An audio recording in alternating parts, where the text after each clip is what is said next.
প্রিয় দর্শক শ্রোতা, সর্বপ্রথম আমি জানাই আন্তরিক শুভেচ্ছার সালাম। আসসালামু আলাইকুম ওয়া রাহমাতুল্লাহি ওয়া বারাকাতুহু।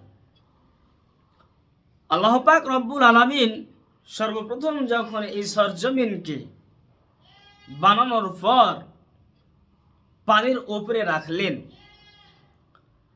তখন এই সরজমিন হিলে ডলে বেড়াতে লাগলো, হিলতে লাগলো।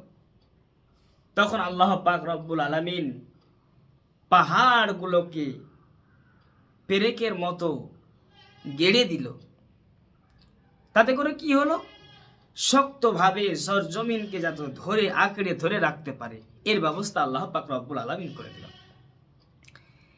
এই দেখে ফারিস্তাগণ প্রশ্ন করল আল্লাহ পাক রব্বুল আলামিন, যে সরজমিনকে এত শক্তভাবে ধরে রাখতে পারে, এই পাহাড়ের এত ক্ষমতা, এই পাহাড়ের চাইতেও ক্ষমতাশীল মাখলুক কি কোনো কিছু আছে? বলে হ্যাঁ আছে। সেটা কি? সেটি হচ্ছে লোহা। আল্লাহ, এর লোহার চাইতেও শক্ত কোনো মাখলুক কি আল্লাহ তোমার আছে? বলে হ্যাঁ আছে। সেটা কি? সেটা হচ্ছে আগুন। আগুন এত পাওয়ারফুল, আগুনের চাইতেও কি শক্ত কোনো মাখলুক আছে? বলে হ্যাঁ আছে।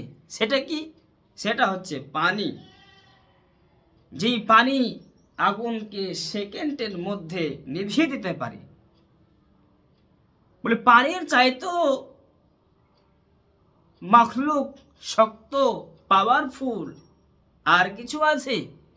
বলে হ্যাঁ আছে। সেটা কি? বলে হাওয়া।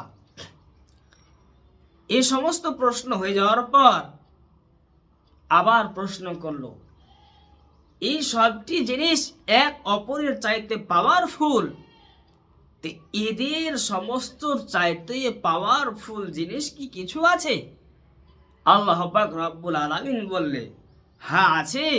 এদের সমস্ত চাইতে পাওয়ারফুল জিনিস হচ্ছে আমার বান্দা বান্দির সাদকায়ে ফিত্র।